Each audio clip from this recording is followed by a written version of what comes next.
प्रश्नावली 1.1 का question number 6 सिद्ध कीजिए कि समुच्चय 1 2 3 में एक संबंध R इस प्रकार है कि 1 2 और 2 1 द्वारा प्रदत्त संबंध R सममित है, किंतु ना तो समतुल है और ना ही संक्रामक है।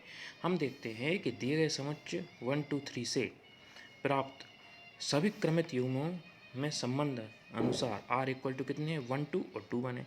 केवल दो ही युग्म लिखे गए हैं, है ना। ये 1 2 3 से जितने भी युग्म बनेंगे उसमें संबंध R में केवल कितने युग्म दिए हैं, दो। एक दिया 1 2 और 2 1। अब 1 2 2 1 में सबसे पहले हम समतुल अर्थात रिफ्लेक्सिव रिलेशन की बात करें तो रिफ्लेक्सिव रिलेशन कहता है कि A B belongs to R, है ना। संबंध में तब होता है जब ए बराबर होता है बी के। लेकिन क्या यह 1 2 और 2 1 में ए बराबर बी दिख रहे हैं, नहीं दिख रहे, है ना। अतः दिए गए संबंध में R बराबर 1 2 2 1 में ए बराबर बी प्राप्त नहीं होता, अतः दिया गया संबंध समतुल्य नहीं है। अब सम्मित सम्मित ये कहता है कि यदि ए भी अवयव है R का तो बी ए भी अवयव R होना चाहिए। अब संबंध R में क्या 1 2 और 2 1 है, यहाँ 1 2 अवयव है R का, संबंध R का अवयव है तो देखो 2 1 भी है, अतः 2 1 संबंध R में है, अतः ये दिए गए संबंध का पालन करता है, अतः संबंध सिमेट्रिक अर्थात सम्मित है। अब संक्रामक ये कहता है कि इसके नियमानुसार यदि ए भी संबंध R में है, बी सी भी संबंध R में है, तब ए सी भी संबंध R में होना चाहिए, किंतु यहाँ 1 2 तो है तथा 2 1 है, तो 1 2 2 1 में से यदि हमने तीसरा लिया तो 1 1 बन जाएगा, लेकिन 1 1 इस संबंध में नहीं है कहीं, देखो 1 1 नहीं है तो ये संक्रामक भी नहीं है। प्रश्न नंबर 7 सिद्ध कीजिए कि किसी कॉलेज के पुस्तकालय की समस्त पुस्तकों के समुच्चय ए में एक संबंध R बराबर इस प्रकार है, एक्स वाई ग्रुप में एक्स तथा वाई में पेजों की संख्या समान है। मतलब हमारे पास ऐसी पुस्तक है कि एक्स एक पुस्तक है, वाई एक पुस्तक है, इन दोनों पुस्तकों में पेजों की संख्या समान है। मतलब दोनों पुस्तकों में पेज संख्या समान, मतलब दोनों पुस्तकें आपस में कैसी हैं, समान है।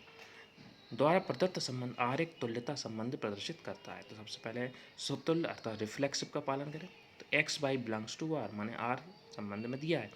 एक्स क्या है, एक्स पुस्तक है जिसमें पेजों की संख्या बराबर कायम की है, वाई नाम की जो पुस्तक है तो पेजों की संख्या बराबर है, अर्थात एक्स और वाई आपस में कैसी हैं, बराबर है।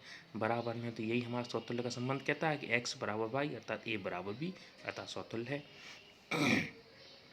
सम्मित क्या कहता है, यदि एक्स वाई अवयव है आर का, यहाँ एक्स बराबर है वाई का, क्योंकि दोनों किताबों में पुस्तकों की संख्या समान है अर्थात दोनों पुस्तकें आपस में समान है। तो जब एक्स पुस्तक के पेजों की संख्या आपस में समान है वाई पुस्तक के पेजों की संख्या में, तो वाई पुस्तक के पेजों की संख्या समान हो जाएगी एक्स पुस्तक की पेजों की संख्या में, तो वाई बराबर भी एक्स हो जाएगा। तो जब एक्स बराबर वाई तो वाई बराबर एक्स, अर्थात सम्मित के नियम का पालन करता है। संक्रामक संक्रामक क्या कहता है, यदि एक्स वाई अवयव है आर का, माने एक्स और वाई दो पुस्तक हैं, ये दोनों आपस में बराबर, उनकी पेजों की संख्या और एक, हमने और कोई पुस्तक ले ली जेड, तो वाई और जेड भी पुस्तकों की संख्या पुस्तकों के पेजों की संख्या आपस में समान है। तो जब एक्स पुस्तक के पेजों की संख्या वाई पुस्तक के पेजों के समान है, वाई पुस्तकों के पेजों की संख्या जेड पुस्तक के पेजों के समान है, तो एक्स, इसका क्या मतलब हुआ, एक्स वाई जेड जो तीनों पुस्तकें हैं इन तीनों में पेजों की संख्या कैसी है, पेजों की संख्या समान है। अतः एक्स और जेड जो पुस्तक होगी इन दोनों में भी पेजों की संख्या समान होगी, अतः हम क्या लिखते हैं X Z belongs to R, ये भी एक संबंध का पालन करता है।